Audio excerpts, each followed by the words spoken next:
Ang tanong ko lang po, kasi po, narinig ko na ang reunion po, partikular, ang grupo po ni Sinaniban, naninindigan na ang Kristo ay Diyos.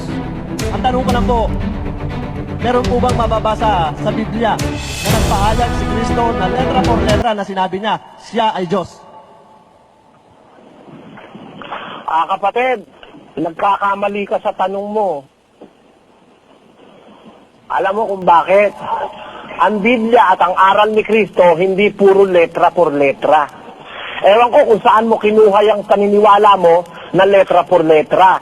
Pero ligaw ka. Sino man na nagturo sa inyo yan, mangmang sa Biblia yon. Pakinggan mo lalo na ang bagong tipan. 2 Korinto 3:6. Nasaani naman ay nagpapaging sapat na mga ministro ng bagong tipan, hindi ng titik, kundi ng espiritu, sapagkat ang titik ay pumapatay, datapwat ang espiritu ay nagbibigay ng buhay. Kaya pagka magbabatay ka sa titik, ligaw na ligaw ka, kapatid. Ba't ka maghahanap sa akin ng letra por letra kung naiintindihan mo yan, kapatid? Kaya masasabi ko sa'yo, kanino mo man napulot yung letra por letra nga, basahin mo sa Biblia. Pagka lahat ng babasahin natin, letra por letra, wala kasing ampalaya sa Biblia na letra por letra eh. Oo. Tira mo ha, ilagay mo nga, kapatid, na Luz, yung salitang ampalaya sa Biblia, ipa-search mo sa computer na sa Tagalog. Sige po, i-search nga natin. Ayan, salitang ampalaya. Ang resulta po, no word or phrase found. Hanapin mo yung salitang kamatis. Kamatis. Type natin, kamatis. Search. Wala rin po, no word or phrase found. Hanapin mo yung salitang pipino. Pipino. Hanapin natin, search. Pipino. Ayan, meron pong pipino. Nasa bilang Basahin mo. 11:5. Ating naaalaala ang isda na ating kinakain sa Ehipto na walang bayad. Ang mga pipino at ang mga milon at ang mga puwero at ang mga sibuyas at ang bawang. Ayan, may bawang pala sa Biblia, sibuyas, pero wala kamatis. Opo. Kaya pagka magkikisa ka, huwag kang gagamit ng kamatis, sislus, dahil wala sa letra ng Biblia yun. Lagot po tayo pagka puro letra. Ng ampalaya dahil wala sa letra ng Biblia yon. Pero alam mo ba na yung ampalaya nasa Biblia, sislus? Nasa Biblia po, Brad Eli? Oo, wala sa letra, pero nasa Biblia. Opo, nasa Biblia. Ito po. Basahin natin ang 12:8 ng Exodo. At kanilang kakanin ang laman sa gabing yaon, na inihaw sa apoy, at tinapay na walang lebadura. Kakanin nilang kaulam ng mapapait na gulay. Yung bang ampalaya gulay, sislus? Gulay po yon. Mapait ba ang ampalaya? Mapait po ang ampalaya. Nasa Biblia ba ang ampalaya? Nasa Biblia po ang ampalaya. Nasa letra ba ng Biblia? Wala. Wala pong letrang ampalaya. Pero pag naghahanap ka ng letra, lalabas mangmang ka. Totoo po yan. Hindi po sa letra napapatunayan ang katotohanan sa Biblia. Hindi sa letra napapatunayan. Mas totoo po yung walang letra. Halimbawa, gaya nito sa 4:8 ng Filipos. Ito po ang sabi. Katapos-tapusan, mga kapatid, anumang bagay na katotohanan, anumang bagay na kagalang-galang, anumang bagay na matuwid, anumang bagay na malinis, anumang bagay na kaibig-ibig, anumang bagay na mabuting ulat, kung may anumang kagalingan at kung may anumang kapurihan, ay isipin ninyo ang mga bagay na ito. May letra ba yan? Wala po. Ano ang bagay na katotohanan? Ibig sabihin, lahat ng katotohanan nandun na sa loob nun. Ano ang bagay na kaibig-ibig, kapuri-puri, kagalang-galang, wala ka namang mababasa sa Biblia, magmano kayo sa mga matatanda, umali kayo sa kamay. May mababasa ka ba nun? Ba't nagmamano ang mga Pilipino? Wala naman nababasa sa Biblia, magmano eh. Pero kagalang-galang yun. Kaibig-ibig sa matatanda yun. Ibigay mo yung respeto sa kanila. Masama ba yun? Yun. Hindi sa letra yon. Wala sa letra yon. Ngayon, pero Ganon, babasahin ko sa iyo kapatid, na may letra por letra na nagsasabi na si Kristo ay Diyos. Basahin natin ang Juan 20. Ganito sinasabi. Sumagot si Tomas at sa kanya'y sinabi, Ano Panginoon, yung sinabi? sinabi po kay Kristo. Sino ang magkausap? Si Smith? Si Tomas po at si Kristo. Ano ngayon? Ano sabi ni Tomas kay Kristo? At sa kanya'y sinabi, Panginoon ko at Diyos ko. Diyos siya, hindi. Diyos po. Kinilala siyang Panginoon at Diyos ni Tomas eh. Ano pa ba ang mas maliwanag kaysa riyan? Sinabi sa kanya, hindi kahit kanino sinabi. Hindi doon kahit kanino, kundi sa kanya, kay Jesus ang kausap eh. Sinabi sa kanya ni Tomas, Panginoon ko at Diyos ko. Baka naman mali sa Tagalog, let us read that in English. Sa English, and Thomas answered and said unto him, My Lord and my God. Panginoon ko at Diyos ko. Baka naman nagkamali si Tomas. Basahin nga natin ang pangyayari diyan sa Kapitulo 20 ng Juan. Nangyari yan nung wala pa si Tomas eh. Doon nag-umpisa ang pangyayari. Nang kinahapunan nga ng araw na yaon, na unang araw ng sanglinggo, at nang nangapipinid ang mga pintong kinaroroonan ng mga alagad, dahil sa katakutan sa mga Hudyo, ay dumating si Jesus at tumayo sa gitna. At sa kanila'y sinabi, kapayapaan ang sumainyo. At nang masabi niya ito, ay kanyang ipinakita sa kanila ang kanyang mga kamay at ang kanyang tagiliran. Ang mga alagad nga'y nangagalak nang makita nila ang Panginoon. Sinabi ngang muli sa kanila ni Jesus, kapayapaan ang sumainyo.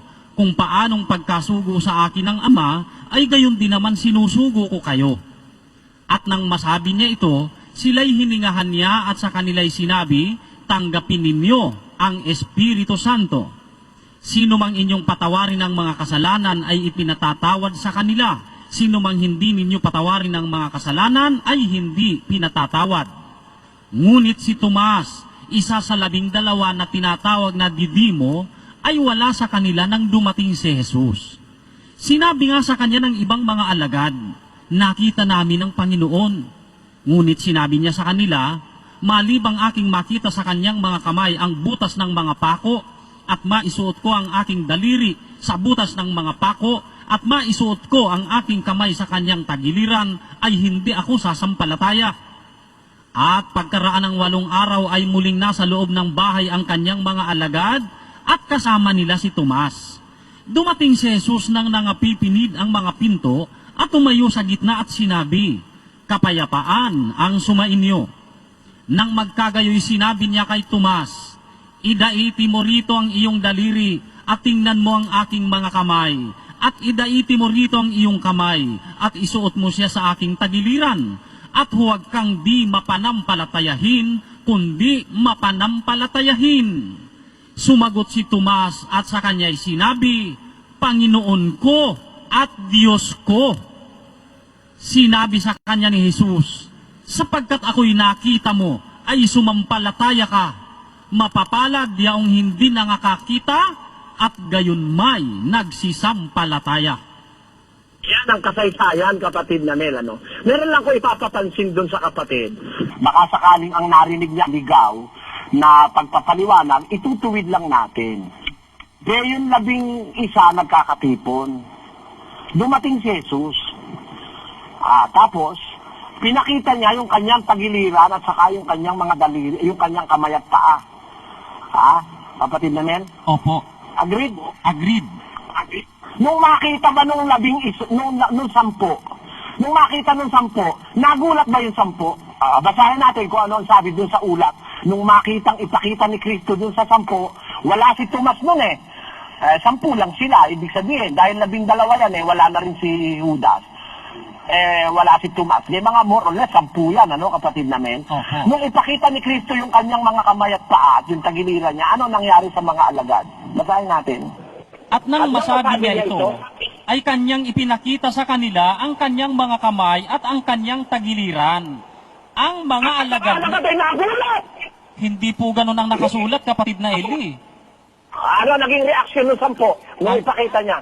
Ang reaksyon po, ang mga alagad nga'y nangagalak nang makita nila ang Panginoon. So, hindi ang first reaction, kung makita mo si Kristo, ay magulat ka. Opo. Eh, itong 10, nung makita hindi nasyak nagalak Opo. Ang katunayan, nung makita ang unang-una nung 10, more or less, 10 yun nagalak sila. Ngayon, binalita nila ngayon kay Tomas. Tomas, nakita namin ng Panginoon. Pinakita pa sa amin yung kanyang paa at sa tagiliran sumagot si Tomas, malibang makita ko ang buta sa kanyang kamay at paa at makita ko ang kanyang tagiliran, di ako maniniwala, sabi ni Tomas. Tama? Tama po. Pagkaraan ng 8 araw, nagpakita uli si Jesus. Tapos, ang anyaya niya kay Tomas, halika Tomas, tingnan mo, itong aking daliri, ang aking kamay at paa, ang aking kamay, pati tagiliran ko, tingnan mo. Unexpected ba yon, kapatid na Mel? Yun nga ang kahilingan niya, makita niya yung kamay at paa ng butas Oh. Hindi unexpected yun. Expected ni Tomas yun. Paano siyang masasyak? Yun nga hinahanap niyang ebidensya. Meron ba namang hinahanap ko yung ebidensya nung makita ko? Oo. Meron ba namang ganun? Matino ka ba nun? Naghahanap ka tapos nung makita mo, nasyak ka. Paano siyang masasyak Siya nga ang humiling no na makita niya. Pinakita naman ni Jesus. Nung makita ni Tomas, anong sabi niya? Panginoon ko! At Diyos ko! Sabi ni Kristo, Tomas, nagkakamali ka, nasasyak ka lang. Dapat ang sabihin mo, Panginoon ko! Tao ka! Ganun ba sinabi ni Kristo? Hindi ganon. Sabi ni Kristo, mapalad ka, nakita mo ko, sumampalataya ka. Mapapalad ang hindi nakakita, gayon may sumasampalataya. So yung sinabi ni Tomas, yung sinabi niya, Panginoon ko, Diyos ko, expression of faith, not an expression of shock.